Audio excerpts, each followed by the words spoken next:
Dr. Seuss, How the Grinch Stole Christmas.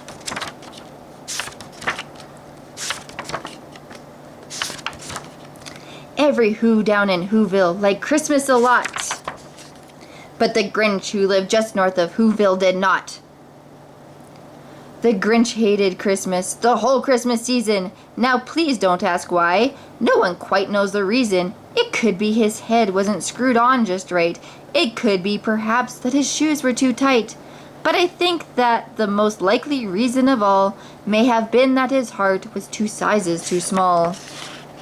But whatever the reason, his heart or his shoes, he stood there on Christmas Eve, hating the Whos, staring down from his cave with a sour, grinchy frown at the warm, lighted windows below in the town. For he knew every Who down in Whoville beneath was busy now hanging a mistletoe wreath. And they're hanging their stockings, he snarled with a sneer. Tomorrow is Christmas! It's practically here! Then he growled with his Grinch fingers nervously drumming. I must find some way to stop Christmas from coming, for tomorrow he knew. All the Who girls and boys would wake up bright and early. They'd rush for their toys, and then, oh the noise, noise, noise. That's one thing he hated, the noise, noise, noise, noise. Then the Whos, young and old, would sit down to feast, and they'd feast, and they'd feast, and they'd feast, feast, feast, feast. They would feast on Who pudding and rare Who roast beast, which was something the Grinch couldn't stand at the least.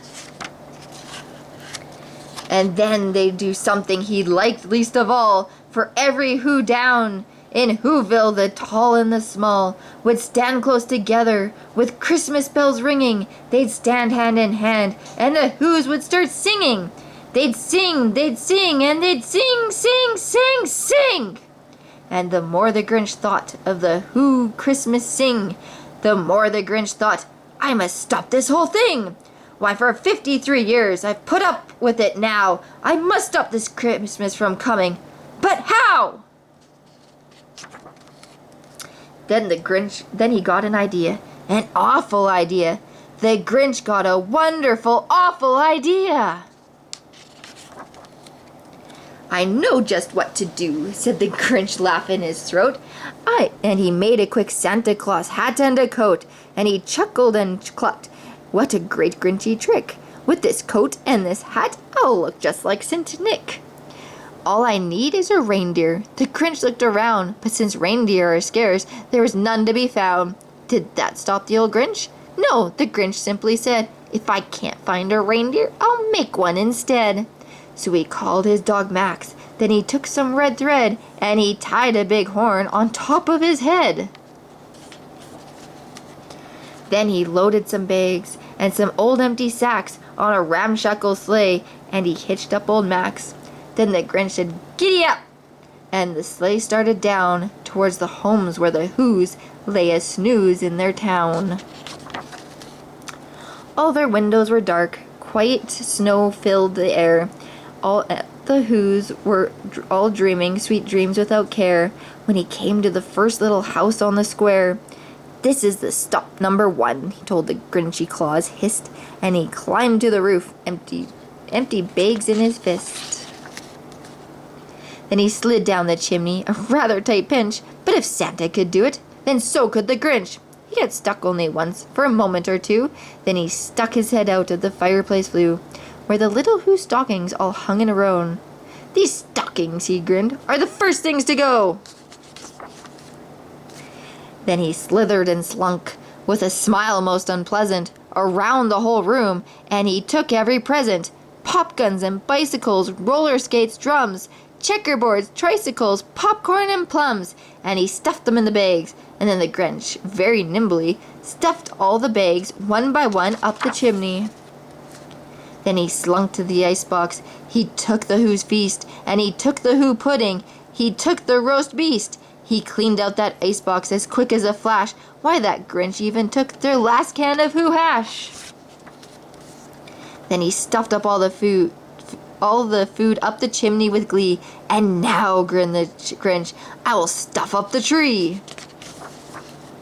And the Grinch grabbed the tree, and he started to shove, when he heard a small sound like the coo of a dove. He turned around fast, and he saw a small who, little Cindy Lou who was no more than 2. The Grinch had been caught by this tiny Who daughter, who got out of bed for a cup of cold water. She stared at the Grinch and said, "Santa Claus, why are you taking our Christmas tree? Why?" But the Grinch thought, that old Grinch was so smart and so slick, he thought up a lie, and he thought it up quick. "Why, my sweet little tot," the fake Santa Claus lied, "there's a light on this tree that won't light on one side. So I'm taking it home to my workshop, my dear. I'll fix it up there, then I'll bring it back here." And his fib fooled the child. Then he patted her head, he got her a drink and sent her to bed. And when Cindy Lou Who went to bed with her cup, he went to the chimney and stuffed up the tree up. Then the last thing he took was the log for the fire, that he went up the chimney himself, the old liar. On their walls he left nothing but hooks and some wire, and one speck of food that he left in the house was a crumb that was even too small for a mouse. Then he did the same thing to the other Who houses, leaving crumbs much too small for the other Who mouses. It was 1/4 dawn, all the Who's still in bed, all the Who's still a snooze, when he packed up his sled, packed it up with their presents, their ribbons, the wrappings, and the tags and the tinsel, the trimmings and trappings. 3,000 feet up the side of Mount Crumpet, he rode with his load to the top to dump it. Pooh, pooh, to the Who's. Pooh, pooh, to the Who's, he was Grinchishly humming. "They're finding out now that no Christmas is coming. They're just waking up. I know just what they'll do. Their mouths will hang open for a minute or two. When the Who's down in Whoville, they'll all cry, boo-hoo." "That's a noise," grinned the Grinch, "that I simply must hear." So he paused, and the Grinch put his hands to his ears. And he did hear a sound rising over the snow. It started in low, then it started to grow. But the sound wasn't sad. Why, the sound sounded merry. It couldn't be so. But it was merry, very. He stared down at Whoville. The Grinch popped his eyes, then he shook. What he saw was a shocking surprise. Every Who down in Whoville, the tall and the small, was singing without presents at all. He hadn't stopped Christmas from coming. It came, somehow or other, it came just the same. And the Grinch, with his Grinch feet ice cold in the snow, stood puzzled and puzzling.